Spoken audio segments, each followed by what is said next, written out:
Bonjour à tous et bienvenue dans cette vidéo d'analyse sur le Dow Jones et également de débriefing sur le système Fulking en 5 minutes.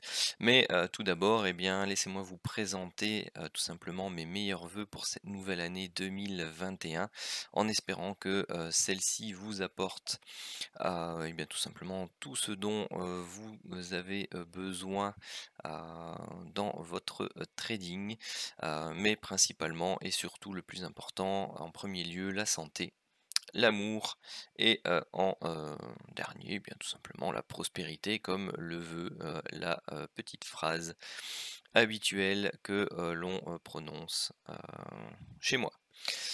Donc santé, amour et prospérité à vous tous pour cette nouvelle année. Alors, dans la première partie, on va parcourir ensemble, maintenant que le mois est clôturé, eh bien tout simplement l'analyse du Dow Jones. Et dans la seconde partie, eh bien, je ferai un débriefing des 2 dernières semaines sur le système Fulking pour clôturer les débriefings du mois de décembre sur le M5.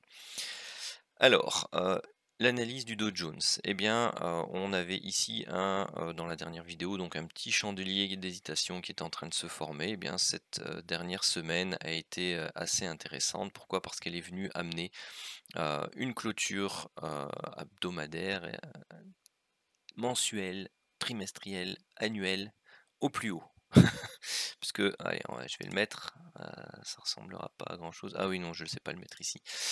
Mais vous imaginez bien que si vous prenez les chandeliers qui se trouvent ici et que vous faites la somme de tout ça, et bien tout simplement vous avez une open janvier, c'est lequel? C'est celui-là, enfin bref, une open dans ces eaux-là, une longue mèche basse et une clôture au plus haut, donc un beau marteau annuel avec une clôture au plus haut. Donc il y a juste une toute petite mèche ici sur le cache. Donc c'est quasi une clôture en extrême. Donc ça c'est un signe, tout simplement, de force, hein, une clôture en extrême. C'est-à-dire que sur ces niveaux-là, bien tout simplement, les vendeurs n'étaient pas présents. Bon, maintenant c'est une fin d'année, ce sont, des semaines un peu particulières, donc j'ai hâte de voir, ici, l'open, donc de, lundi prochain. Et là, je vais regarder plusieurs cas de figure. Le premier étant, comme ce chandelier-ci est relativement court par rapport au précédent, donc c'est une vue mensuelle, il est relativement aisé de venir, avaler cette structure à la baisse. Pourquoi? Tout simplement parce que, on le verra sur les décomptes, éliotistes, sur les unités de temps supérieures, nous sommes, sur un niveau, où nous arrivons sur une potentielle fin de, structure impulsive haussière et donc qui nécessite une correction. Pas forcément une correction pour revenir ici tout en bas, Hem, pas forcément une correction pour revenir, ici tout en bas. Il y a 2 scénarios baissiers possibles, que l'on va parcourir, ensuite ensemble, mais il est clair que, ces points bas-ci, cette zone basse-ci des, 26 000, allez, 27 000 pour faire une zone assez large, pour le moment, est une zone, de support relativement important si on devait corriger fortement. Et donc quand je dis corriger fortement, bon bah, je vais déjà anticiper un peu. Voilà, ici on est sur une potentielle fin de vague 5 principale ou fin de sous-vague 1 de cette vague 5. Donc par rapport à la proportionnalité de la vague 1, donc on ne voit pas très bien ici parce que c'est du mensuel, eh bien on est sur des proportionnalités qui sont équivalentes. Donc pour moi, c'est actuellement le scénario privilégié d'une fin de vague 5 principale. Ce qui veut dire que, eh bien tout simplement, si on doit rechercher des, retracements, où sont-ils? Retracements Fibonacci, eh bien ce sont des retracements qui partent de, ce plus bas là et jusque, ce plus haut ici. Il me l'a pas mis, voilà. Et donc si on le trace juste pour information pour le moment, supposons que le scénario de retournement et de début de correction, se, réalise, eh bien vous avez des objectifs, qui sont les suivants, hein, qui sont les, 27 700 pour un très courte correction qui correspondrait pour moi plutôt à une correction de fin de sous-vague 1, pour aller rechercher une sous-vague 2 et ensuite, repartir à la hausse pour une vague 5 principale en, en extension, ou alors tout simplement un décompte alternatif haussier pour vague 1 principale, vague 2 principale, sous vague 1 de la vague 3 principale, sous vague 2 de la vague 3 principale, et puis ensuite, boum, on part pour la sous vague 3 qui est déjà commencée de ce fait-là, mais qui serait donc une structure très impulsive et qui devrait nous amener le Dow Jones sur des niveaux. Pouf, c'était quoi? C'était 45 000? Je ne sais plus. Enfin bref, des niveaux énormes sur les mois qui suivent. Donc ça, c'est vraiment le scénario hyper bullish. Pour l'instant, restons sur le scénario principal qui est ici une vague 5 de cycle de moyen terme qui devrait donc amener une correction dont le premier niveau est ici. Le deuxième niveau plus probable qui se trouve ici autour des 26 000. Vous avez les 50% de retracement actuel qui sont autour des 24 400, 500. Le retracement classique pour une vague 2 qui est les 61,8 qui se trouve autour des 23 000. Voilà pour juste les niveaux rapides comme ça dans ce scénario pour le début d'année 2021, donc le scénario baissier d'une vague 5 principale.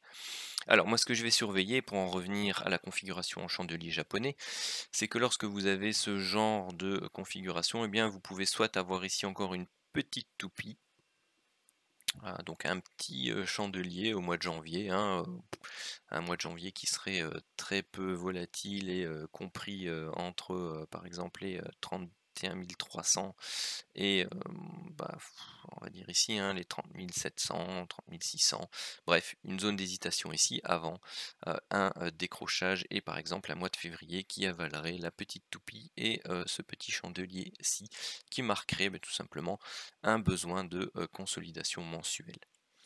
Soit, donc ça peut se produire avec un petit gap haussier par exemple ici et qui serait éventuellement rapidement comblé et ensuite on hésite. Soit vous avez un petit gap haussier qui est comblé directement et le mois de janvier se passe mal et vous avez un avalement directement, donc une couverture en nuage noir avec avalement et clôture ici en dessous des plus bas. C'est un scénario envisageable également dans le cadre de cette fin de vague 5, ou vous pouvez directement avoir ici un petit gap baissier à l'ouverture lundi, ou un gros gap, un gap baissier on va dire, je peux donner les tailles, je suis pas devin, mais donc ici avec un gap baissier qui ne serait éventuellement pas comblé, et donc qui donnerait l'amorce d'un retournement et donc d'une accélération baissière ici pendant le mois de janvier. Donc ça c'est pour vraiment les configurations baissières. Après, si on est dans le cadre d'un scénario de sous-vague 1, on cherche une sous-vague 2 ou de scénario hyper bullish, eh bien on arrive dans tous les cas ici au niveau technique sur pour l'instant une psychologie de demande de stabilisation, de correction. Alors celle-ci peut être très courte comme elle peut retracer assez fort ici à l'intérieur de ce chandelier là et aller rechercher les 50% de hausse par exemple de toute cette hausse-ci. Donc même dans les scénarios haussiers de continuation haussière, on sent un besoin de correction. Donc, bon, après c'est le marché qui va confirmer cette analyse technique et donc cette appréhension de la psychologie qui se cache, qui pourrait se cacher éventuellement dans les chandeliers qui sont en train d'être amorcés, enfin clôturés ici et qui s'amorceront ici donc durant la première semaine de janvier. Juste un petit voilà, un petit tour sur l'hebdo. Bon, vous voyez, hein, on est toujours ici sur ce fameux biseau. À noter qu'ici on a eu un gap haussier hebdomadaire qui n'a pas encore été comblé. Donc est-ce que ceci est un gap de terminaison, ce qui signifierait que eh bien, tout simplement il a besoin à ce moment-là d'être comblé et on repart à la baisse. Attention aussi à la potentielle île de retournement. Donc si on vient à réaliser un gap à l'ouverture en dessous des 30 380, idéalement en dessous des 30 280 et que ce gap reste ouvert, et bien vous avez un gap ouvert ici, un gap ouvert là. Vous avez un chandelier qui reste de par sa taille, bon, quelque chose qui ressemble plutôt à, une toupie, même s'il a un corps, assez haut avec une clôture quasi en extrême, et bien cela peut, constituer un bébé abandonné, étoile du soir, bref, à condition d'avoir quelque chose derrière qui soit, relativement impulsif. Pourquoi? Parce que vous avez ici ces, 3, toupies précédentes. Donc vous avez eu ici une hausse, puis vous avez des phases d'hésitation. On tente une dernière hausse avant, et bien tout simplement un essoufflement qui est noté par ce gap qui reste ouvert et une recherche ici, de la zone support des 29 770. Donc une première semaine de janvier qui sera relativement importante pour, l'analyse, héliotiste et entre guillemets «la, validation», on va dire, ou la prévalidation d'un, scénario par rapport à un autre. Alors vous voyez ici la dernière ligne, donc le haute du biseau que j'avais tracé, donc qui était celle-ci, donc elle était doublée ici en bas, donc j'ai enlevé celle qui était doublée, je l'ai simplement prolongée. Et vous aviez ici cette double borne basse, donc qui avait été ici pénétrée par cette longue mèche et avec une réintégration. Donc ensuite on a retenté tout simplement une cassure, mais on n'est pas venu casser ici les plus bas, et puis derrière on est remonté. Donc celle-ci n'est plus valable, et donc vous avez ici la ligne basse du nouveau biseau dont il faut tenir compte. Alors, une chose, sur laquelle il faut être, très attentif quand vous avez des structures chartistes, en biseau comme celle-ci, elles cassent de manière statistique par le bas, et l'objectif principal est d'aller rechercher ici, ce point bas-là. Donc ce serait les 28 900. Par contre, si ce genre de structure est, cassé par le haut avec un gros chandelier, extrêmement haussier, eh bien ça annonce derrière généralement un, bull run assez important, et ça correspondrait donc au scénario, Elliott, sur lequel, eh bien, tout simplement ici on aurait eu une sous-vague 1 de la grande 3, une sous-vague 2 de la grande 3, et puis là on part, en cacahuète à la hausse. Bon, c'est pas mon scénario principal pour le moment parce que c'est le plus rare au niveau des statistiques, mais il est, possible. Et le Dow Jones sur des unités de temps inférieures est assez friand de ce genre de, biseau invalidé avec un beau break. Donc il le fait souvent, que ce soit sur le centique, le 5 minutes, même souvent sur l'horaire. Il aime bien faire ce genre de choses, tout le monde attend la cassure du biseau par le bas, et puis lui, eh bien, il en a rien à secouer, il le casse par le haut et vous met une superbe vague 3 dans les dents. Donc bah, on va voir ce qu'il nous réserve, ici début janvier. Donc voilà pour, la partie, sur le cash, donc la zone, hein, ici importante à breaker, c'est, celle-ci pour, eh bien, tout simplement aller, valider une recherche de la zone basse, suivante. Donc je vais les élargir un petit peu, hop, puisque là je partais sur les gaps qui étaient restés ouverts, et bien là tout simplement vous avez ici ces zones de demande de prix ici, comprises dans les mèches, qui vont être relativement intéressantes à aller travailler. Voici la vision CFD avec le décompte donc complet ici. Donc vous avez pour l'instant, eh bien, ce biseau également ici qui est un peu moins visible parce que c'est quasi l'équivalent d'un canal ascendant. On est toujours en divergence entre, ce point haut-ci qui constitue pour l'heure actuelle, soit, tout simplement la vague 3 principale et la potentielle fin de, vague 5 principale, ici. On observe, très fréquemment des setups de divergence entre, hem, ces 2 vagues dans le cadre d'une structure impulsive, et derrière, mais tout simplement l'objectif, que l'on va aller, rechercher en premier lieu, c'est tout simplement une zone située ici dans la sous-vague 3, sous-vague 4 de cycle précédent. Et si jamais on doit corriger plus fort, eh bien on va rechercher ici la sous-vague 3, sous-vague 4 de cycle, de sous-cycle pardon, précédent. Et si vous venez remettre sur le CFD, je vais même le mettre un chouïa plus haut parce que moi j'ai bien envie qu'il aille venir chercher ici cette ligne supérieure qui reprend les points depuis la vague 3 de cycle de très long terme, le point haut de la vague B de la structure en flat de la vague 4 de cycle de long terme. Eh bien j'ai bien envie qu'il aille venir la chercher, éventuellement qu'il s'en extrait un petit peu avant de réintégrer tout ça. Mais ça, ce n'est qu'une envie personnelle, rien à voir avec l'analyse technique ou ce que le marché va faire, bien entendu. Et donc, regardez, si vous mettez tout simplement les retracements Fibo, les 23,6 se trouvent en plein milieu de ce beau flat ici. Et les 38,2 se trouvent en plein milieu de ce magnifique triangle de vague 4 et donc ce qu'on appelle l'apex du triangle, hein. Quand vous rejoignez ici la ligne basse et la ligne haute, vous avez une zone qu'on appelle l'apex et qui est souvent une zone de support résistance. Donc vous avez ici la zone des 25 700, 26 000 qui sera une zone relativement intéressante à aller rechercher en plus d'être une zone de support mensuel ici en marron.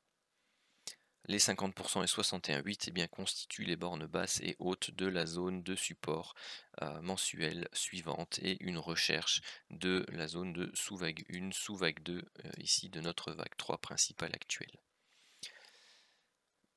Est-ce que j'ai quelque chose à dire de plus en horaire par rapport à tout ce qui a déjà été dit? Donc le scénario ici que je vous avais proposé semaine dernière, c'était d'avoir ici une fin de sous-vague 1 et cette structure un peu complexe. Ici, je l'avais décomposé en potentiel flat. Donc ici avec une vague A en 5 temps. Hop, 1, 3, 3, 3, donc une structure complexe pour la vague B. Et donc je l'attends ici terminé. Et vous voyez, parce que je zoome un peu, vous voyez même celle-ci, elle n'est pas encore très, très claire, hein. Pourquoi? Parce que je faisais quelque chose de fort impulsif, correction en 3 temps. Sans doute ici un biseau, donc un petit A, un petit B, un petit C. Là, on pourrait avoir quelque chose sous forme de A, B, ici un C pour une sous-vague B, et puis de nouveau quelque chose à la hausse en ABC pour aller rechercher ici une zone haute dans ce genre-là avant de terminer en quelque chose de plus impulsif, baissier ici dans la deuxième semaine de janvier ou après le 10 janvier, quelque chose comme ça. Donc là je me risque et tout avec du timing. Mais non, voilà, en tout cas, vous voyez très clairement qu'on est aussi en train de travailler pour l'instant quelque chose qui ressemble à nouveau à un biseau. Donc bon, c'est pas vraiment ce point-là qu'il faudrait considérer, mais plutôt celui-là. Donc on l'aurait déjà, entre guillemets, pas cassé, mais on aurait déjà violé la borne basse pour le réintégrer. Bon, c'est pas très bon dans le cadre d'une structure, par exemple, en biseau ici. Donc moi je préférerais avoir une sous-vague B principale qui se décompose en vague complexe, où ici on a une vague C qui a terminé ici sa première partie, on travaille un flat pour la deuxième partie et ensuite on retravaillera une hausse en 3 temps pour clôturer donc cette vague B avant de eh bien, tout simplement corriger à la baisse et aller rechercher pour moi plutôt la zone des 28 600 après avoir bien entendu fracturé celle des 29 420. Donc voilà le scénario principal que je vais surveiller ici en début d'année.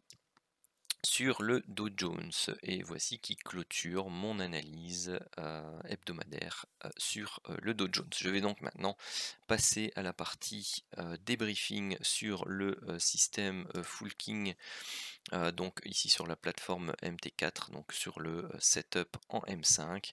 Donc je vais reprendre à partir du 21 décembre. Donc pour rappel, c'est toujours entre 9h et 21h30 en journée, et j'analyse toutes les alertes qui ont été prises par le robot, ici suivant la méthode des box et suivant la méthode des setups de divergence. Notez que l'on voit apparaître maintenant donc les premiers jets, pardon, pour tracer des diagonales qui devront nous servir dans la version, la mise à jour qui devrait arriver courant janvier certainement, pour filtrer un peu plus certaines alertes, ou pour mais ce serait pas exactement celle-ci des diagonales, mais on se servirait des diagonales pour ajouter un setup que j'utilise personnellement sur le Santic. Pardon. Donc un setup supplémentaire par rapport aux box et aux divergences. Alors, la première box qui était ici, donc elle a été breakée à ce niveau-là, et vous voyez qu'elle break la ligne de tendance baissière également aussi, donc c'est une très bonne alerte. Elle a donné ici tout simplement son TP1 à 117 points et son TP2 directement dans la foulée à 209 points. Alors pour rappel, pour ceux qui découvrent, parce que vous pouvez éventuellement découvrir le système, je travaille toujours avec deux lots, un lot qui va rechercher un TP1 et un lot qui va rechercher un TP2. Vous avez... Alors désolé, la vidéo a été interrompue par le réveil de la sieste de ma plus petite et je ne sais plus où j'en étais dans mes explications. Je sais qu'on avait pris donc les TP1 ici à 117 et TP2 à 209. Ah oui, j'étais en train d'expliquer, donc vous avez le stop loss qui est mis ici automatiquement, vous avez le niveau de mise à BE qui est repris ici et qui a été fait dans cette bougie là, donc les deux lots sont mis à BE simultanément, et lorsqu'il n'en reste plus qu'un, vous avez un niveau de mise à stop win. Tout ça se règle dans le paramétrage qui se trouve, hop, liste des indicateurs, voilà, par exemple FKBox, vous avez ici les paramétrages pour le pourcentage par rapport à la distance entre le point d'entrée et le point de sortie pour la mise à BE et pour la mise à stop win. Ensuite, une seconde box ici qui n'a pas été breakée, donc on est passé à la suivante. Celle-ci a été breakée, donc on a ici la mise à BE qui s'est faite et le TP1 à plus 113 qui a eu lieu. Le deuxième lot a été stoppé à BE ici au niveau du prix d'entrée. Ensuite, vous avez un break de box ici qui a été placé à BE. Hop. Vous avez ici l'indicateur de divergence qui vous donne donc ici une validation, la flèche rouge qui est ici. On est allé rechercher alors l'objectif 1, pardon, la mise à BE ici, et donc il était stoppé à BE. Donc voilà, celui-ci n'a rien donné. C'est tout pour la partie sur le 21 décembre. Le 22 décembre, ici on a eu un break de box. Donc la mise à BE était située ici. Donc elle n'a pas été atteinte, et derrière, et bien tout simplement, le trade a été stoppé. Vous voyez ici, donc c'était le prix d'entrée. Derrière, on est allé rechercher le stop loss ici qui se trouvait à moins 149. Vous avez ensuite un break de box ici qui a donné 60 points pour le premier lot, le deuxième lot étant stoppé à BE. Un nouveau break de box ici qui a donné la mise à BE ici et qui ensuite a été stoppé ABE si je ne m'abuse. Non, il n'a pas été stoppé ABE, c'était tout juste et il a donné son TP1 à 57. Ensuite, on est venu reprendre le deuxième lot à BE. Ensuite, pour le 23 décembre, donc on a une box non briquée, une nouvelle non briquée. Celle-ci a été briquée, elle a donné son objectif de TP1 à 59. La suite, le lot 2 a été stoppé à BE. Et puis ensuite, on a toute une série de box qui n'ont pas été breakées à la baisse dans les horaires de trading impartis. Alors ici, j'ai une heure de décalage sur la plateforme. Donc pour rappel, c'est le flux de Darwinex. Donc les résultats peuvent varier en fonction du flux du broker que vous utilisez. Moi j'utilise Darwinex dans ce cas précis et donc j'ai une heure de décalage, donc je commence les débriefs à 10h30 et je les termine à 22h30 comme vous pouvez le voir ici en bas.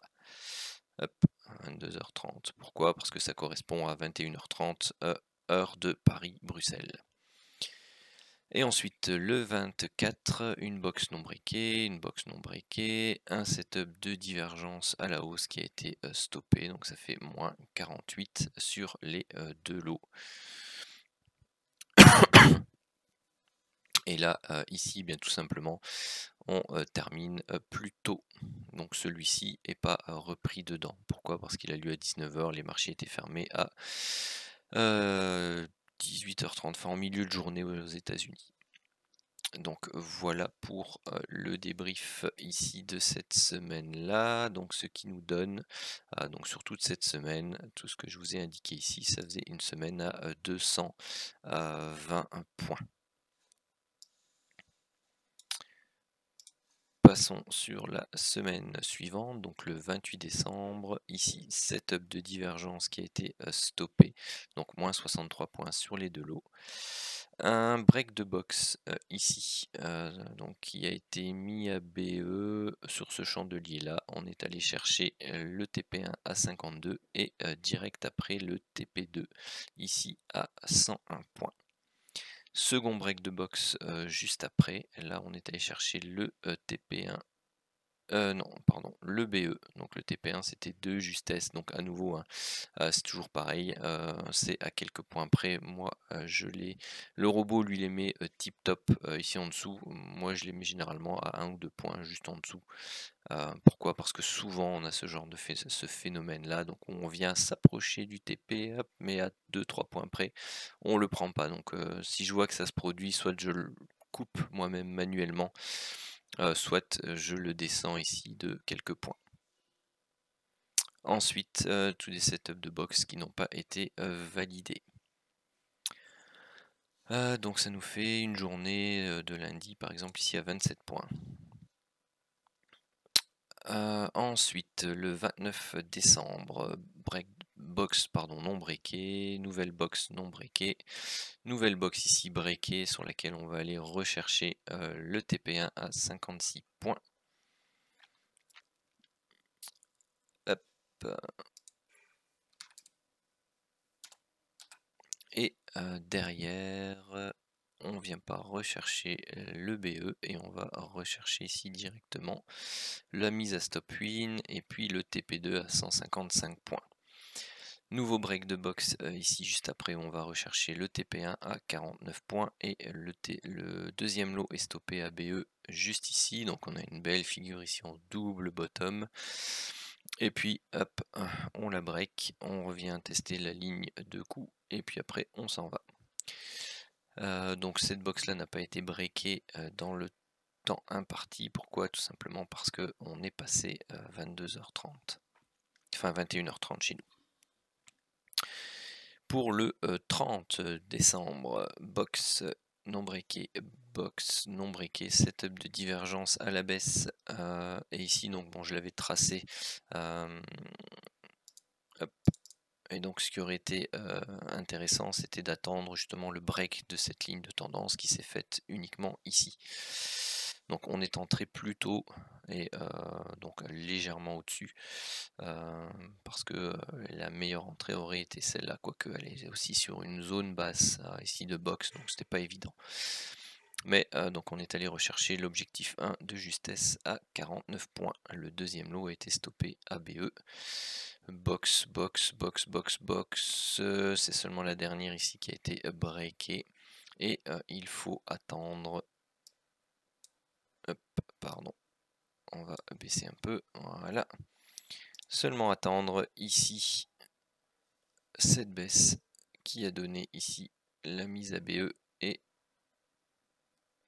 hop, elle était prise là. Donc ici c'est tout simplement un BE pour ce trade là.